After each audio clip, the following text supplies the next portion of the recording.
everybody, Mistersureshot here. What's happening? In the last episode, we came here to the mountain pass to seek out the town of Milama because Cecilia thinks that she's the innocent one, whatever that means.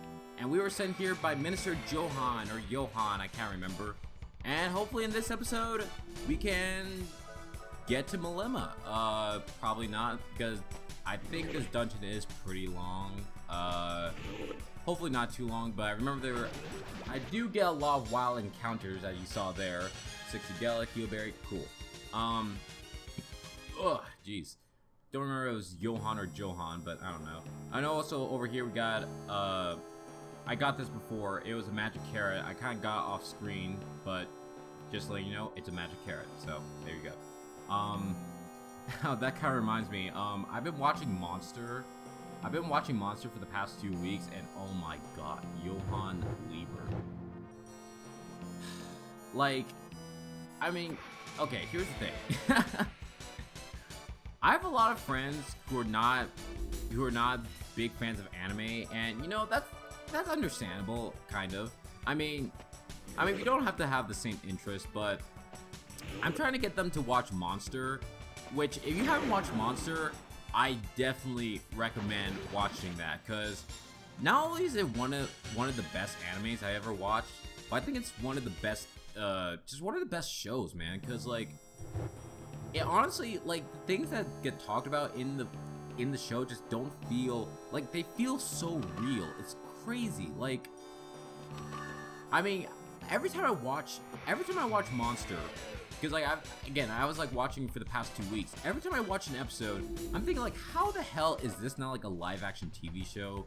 Because, like, it's, like, everything in Monster is, like, it would be so cool to see it as a live-action TV show. But then again,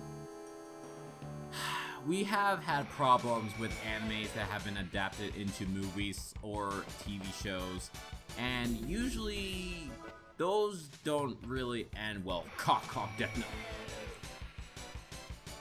But, you know, it's not like, I mean, it's not like all adaptations are bad. I mean, hey, I thought, again, I was one of those people who never knew that Edge of Tomorrow was an anime. I never knew that, but I saw it, and I thought it was a pretty cool movie, the idea of it. So, I mean, I guess there is a little bit of hope. I mean, I even saw Ghost in the Shell, and I thought Ghost in the Shell was alright. I mean, a lot of people bash on it, of course, but I'm kind of like in the middle of it, where it's not like, I wouldn't say it's Last Airbender bad, but it's not like Edge of Tomorrow good, and that's kind of like my stance on it. But I don't know, it's like, I think, because like, I've talked to my friends about, like, if you would like to see, like, a movie, like, not really an anime, but if you would like to see, like, a movie or a TV show become an anime, like, which one would you like to see? And a lot of them said Dexter, and I actually agree with them. Seeing Dexter as an anime would be so cool, because it would go into, like, because I think, like, the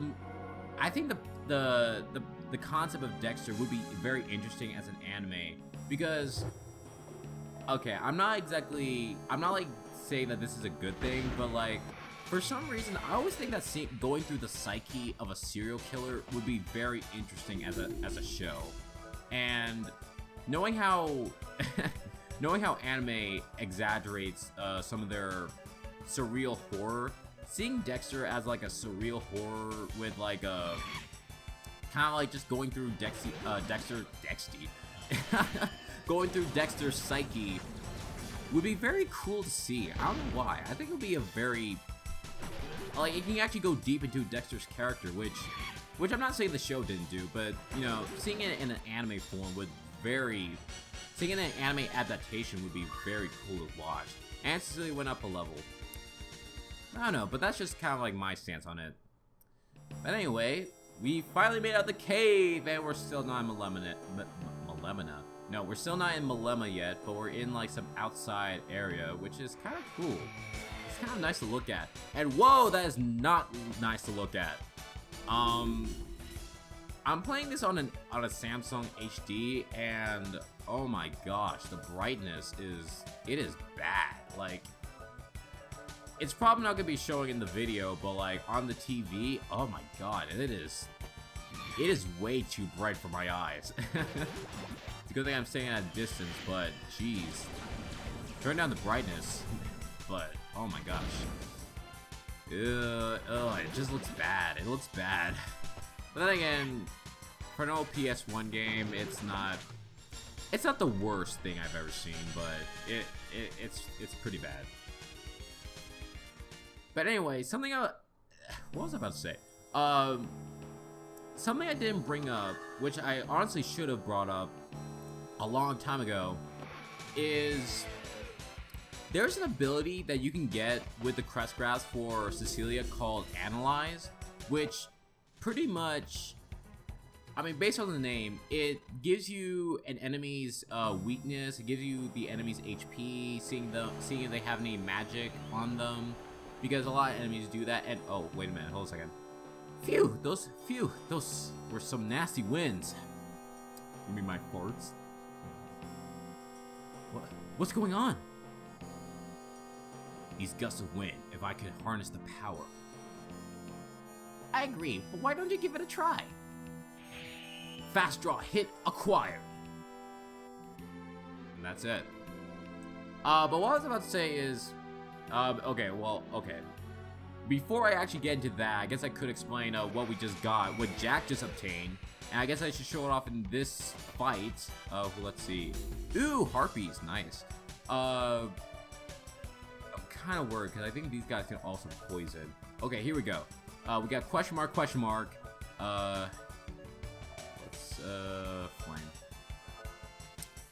And oh, okay. They ran away. Okay, cool. And oh boy. Counterattack, nice. And oh crap, did she kill it? Okay, no. Okay, here we go. Look at that. Oh, that's so cool. The Sonic Buster.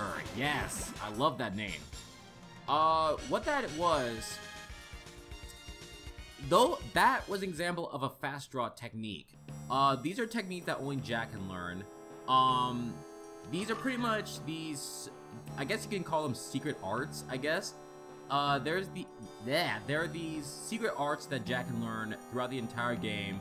The first one was obviously Cycle Crack, which we already have, and then that one, the Sonic Buster, and these type of techniques will be present throughout the entire game. And whoa, holy hell, okay. What was I about to say? These fast draw techniques are obtainable throughout the entire game. And I don't think, and oh boy, we got disease, and I just, okay. If I can stop getting interrupted, these techniques, the fast draw techniques, can be scouted throughout the entire game, and I don't think any of them are missable. I think you can get them throughout the entire story, because I think they're all, I don't think they're all required, but I could be wrong on that, but all in all, they're pretty much techniques that only Jack can do. That's all I have to say. And as cool as the Sonic Buster is, it's not as powerful as the Psycho Crack, but it's still a pretty good technique all in all. And it's probably one of my favorite out of the bunch. But we'll get into more better moves later on in the game. Yeah, switch over to Jack. Come on. Oh yeah, what I was about to say before is, with the ability of Analyze, it can be seen as something very useful, especially like when it came to the early bosses. But honestly, with a lot of the with some of the bosses, like those early bosses, like I honestly didn't find them to be that much of a challenge where I should look up their techniques or their well, not techniques, but like looking up their weaknesses and stuff. Because honestly, these bosses, I mean, even though I did have bad luck on the zombie boss, I mean, that was more of that was just more of bad luck on my part. But these bosses and these enemies haven't been that much of a problem for me, and so I don't see why bothering learning a technique that allows you to look up their weaknesses would be. Okay, I wouldn't say it's not useful, but this early on, I don't see why I should teach it to see. I mean, I know a lot of people do, but for me, I just don't see why you should teach it to her so soon. I think it's an ability that you can use later on, especially now since we're kind of like at the end, because this is technically, since all that at the past, after the king died, and you know how the monster took the golems, that was all the prologue. So we're technically in the main story. So I guess this is a good time where you want to get, if you want, this is a good time if you want to teach Cecilia the analyze technique. But personally, I don't really go for it until a certain point where I absolutely need it. But then again, who knows? I mean, I could obtain it at a given point in time. Because I think there is a crest grab in this dungeon. If I'm wrong, I hope I'm not wrong, but I'm pretty sure there is one. I mean, I could teach it to her. I mean, it is nice to know some of the weaknesses of some of these enemies. It would be a lot easier to take them out. Because I think one thing I did figure out, I noticed that a lot of these enemies seem to be weak to fire. And I think that could explain why the flame technique that Cecilia has seemed to do like the most damage to the majority of enemies. But that could just be me. But a lot of the other enemies do have their own weaknesses, but it seems like the majority seem to be fire, which is kind of interesting. And actually, I think if I can stop getting interrupted by these goddamn Gamoras, Dryads, fucking Gallo Bears, and of course we're too slow. Okay.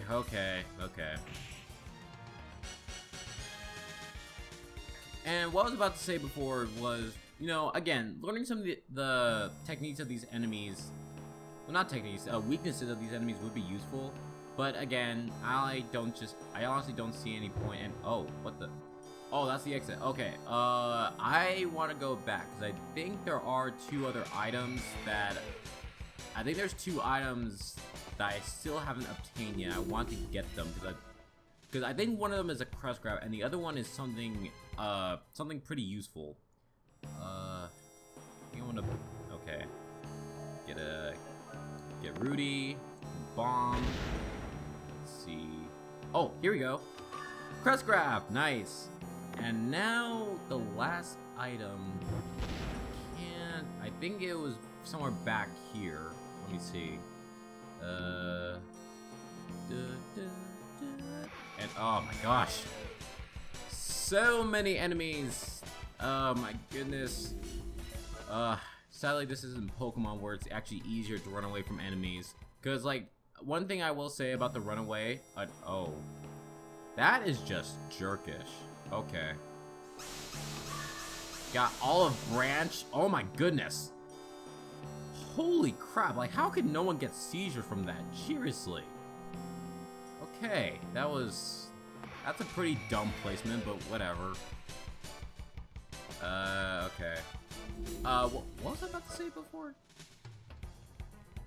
I think I lost my train of thought. Oh no, I was about to say, the runaway system in this game can either be a blessing or kind of janky, because I think what they do is that you have to run away on like the very first turn, which I guess that does make sense, but I think you have to like do it as quick as fast as possible, because if you don't, then you won't be able to escape the enemies ahead, which is kind of jerkish. It really is.